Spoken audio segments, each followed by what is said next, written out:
नमस्कार मंडळी.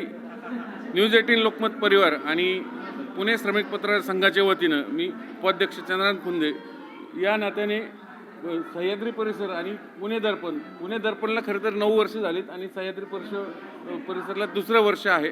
ह्या दोन्ही संस्थांना मनपूर्वक शुभेच्छा देतो वर्धापन दिनानिमित्त. मी इथं आवर्जून येण्याचं खरं कारण म्हणजे अजयनी सांगितलं आणि विजय मी टीव्हीत असतं आणि हे दोघं दिनमानला आमची ही तेव्हापासूनची मैत्री आहे आणि आजही कायम आहे. जरी आमच्या संस्था वेगवेगळ्या झाल्या असल्या तरी त्यामुळे इथे येण्याचं एक खास विशेष कारण होतं म्हणून इथं आवर्जून आलो. अजयलाही बोलून घेतलं आणि जुन्या आठवणींना पुन्हा एकदा उजाळा दिला आणि तुमचे सह्याद्री पुणे दर्पण आणि सह्याद्री परिसर असंच उत्तरोत्तर आणखीन फुलत जावं आणि त्याचा विस्तार होत जावं आणि पुणेकरांच्या समस्या तुमच्याकडून लोकांसमोर मांडल्या जाव्यात, त्याला वाचा फोडली जावी आणि पुणेकरांच्या मनामनात तुमचे सह्याद्री परिसर आणि पुणे दर्पण चॅनल यापुढे सतत राज्य करो हीच सदिच्छा.